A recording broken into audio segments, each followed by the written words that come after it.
Hi అండి, welcome to Annapurni talks. చాలామంది videos చూస్తున్నారు, చాలా చాలా థ్యాంక్స్ అండి. అలానే ఒక లైక్ కొట్టండి. అడిగితే కొట్టరు, అడగకపోయినా కొట్టరు. ఇంకేదో ఒకటి లేండి, అడుగుతున్నాను, మీ ఇష్టం. లైక్ కొడతారో కొట్టరో తెలియదు, కానీ ఇప్పుడైతే గోంగూర తీసుకున్నానండి. పెద్ద 2 కట్టలు తీసుకొని చక్కగా ఇదంతా మంచిగా నీట్గా ఆకులన్నీ ఒలిచి పక్కన పెట్టేశానండి. ఇప్పుడు ఎండు రొయ్యలు తీసుకుంటున్నాను. ఈ ఎండు రొయ్యల్ని ఎలా చేసుకోవాలనేది అది కూడా చూద్దరు. కానీ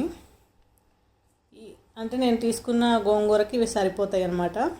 ఇప్పుడు ఇవి మనము ఈ తలకాయ తీసేయాలి, దాన్ని ఆ రొయ్య తల అట్లనే చిన్న చిన్నవి లెగ్స్ లాగా ఉంటాయి, అవి తోక తీసేసుకొని మంచిగా వాటర్లో మంచిగా నానబెట్టుకొని 4-5 సార్లు బాగా ఇసుక ఏదైనా ఉంటే పోయేలా కడిగేసుకొని పక్కన పెట్టుకోవాలి.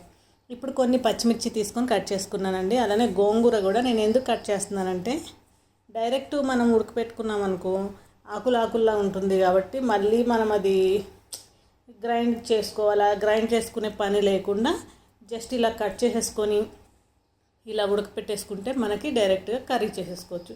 ఇప్పుడు పచ్చిమిరపకాయలు వేసేసాను, అలానే గోంగూర కూడా వేసేస్తున్నాను అనమాట. మొత్తం అంతా కూడా కట్ చేసుకొని ఇలా పెనంలో వేసేసుకోవాలి. వేసేసుకొని కొంచెం వాటర్ వేసాను, వేసి స్టవ్ పైన పెట్టేసుకుంటే ఒక 2 నిమిషాల్లో కుక్ అయిపోతుంది అనమాట. ఇప్పుడు స్టవ్ పైన పెట్టి కుక్ చేసుకుందాం. ఈ లోపల చూసారు కదా, మంచిగా శుభ్రంగా తీసేసి కడిగి పెట్టుకున్నాను ఎండు రొయ్యలు. ఇప్పుడు 2 ఆనియన్స్ కట్ చేసుకోవాలండి. ఈ కర్రీకి ఆనియన్స్ ఒకటి కట్ చేసుకుంటే ఇంకా సరిపోతుంది. కొంచెం మీడియం సైజు ఆనియన్స్ అయితే 2 తీసుకున్నాను. ఇలా కట్ చేసేసుకొని పక్కన పెట్టుకున్న తర్వాత ఒకసారి గోంగూర అయితే ఉడికిపోయిందండి, చాలు. ఇంకా ఇంతవరకు మళ్ళీ మనం కర్రీ చేసుకునేటప్పుడు ఉడుకుతుంది కాబట్టి ఈ మాత్రం అయితే చాలు మనకి. ఇప్పుడు వేరే ప్యాన్ పెట్టుకున్నాను, స్టవ్ ఆన్ చేసి. కొంచెం ఆయిల్ ఎక్కువ పడుతుంది, ఆయిల్ వేసుకున్నాను. తర్వాత కరివేపాకు, కొంచెం జీలకర్ర వేసాను. అలానే కొంచెం ఎండుమిర్చి కూడా వేస్తున్నానండి. ఒక 3 వేసాను చాలు, 4-5 కూడా వేసుకోవచ్చు. ఎందుకంటే మనం వండేది గోంగూర కాబట్టి ఆ పులుపుతనానికి మనం ఎంత కారం వేసినా కానీ అది సరిపోదండి, కొంచెం కారం ఎక్కువే పడుతుంది దీంట్లో. ఇప్పుడు ఎండుమిర్చి ఫ్రై అయిన తర్వాత ఆనియన్స్, రొయ్యలు ఒకటేసారి వేసేసాను. వేసుకొని చాలా మంచిగా ఫ్రై చేసుకోవాలి, ఆయిల్లో బాగా ఫ్రై అవ్వాలన్నమాట. ఈ రొయ్యలు అనేవి చాలా బాగా ఫ్రై అవ్వాలి. ఆనియన్స్, రొయ్యలు కూడా మంచిగా గోల్డెన్ బ్రౌన్ కలర్ వచ్చేంత వరకు ఆయిల్లో మంచిగా ఫ్రై చేసుకోవాలి. చూసారు కదా, ఆయిల్లో సపరేట్ అయిపోతుంది, అదే ఆ విధంగా ఫ్రై చేశాను.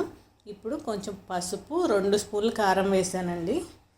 ఆల్రెడీ మనం పచ్చిమిర్చి ఉడకపెట్టుకున్నాము, అయినా మళ్ళీ 2 స్పూన్లు కారం వేసాను. చెప్పాను కదండి, పులుపుకి కారం ఎక్కువ పడుతుందని.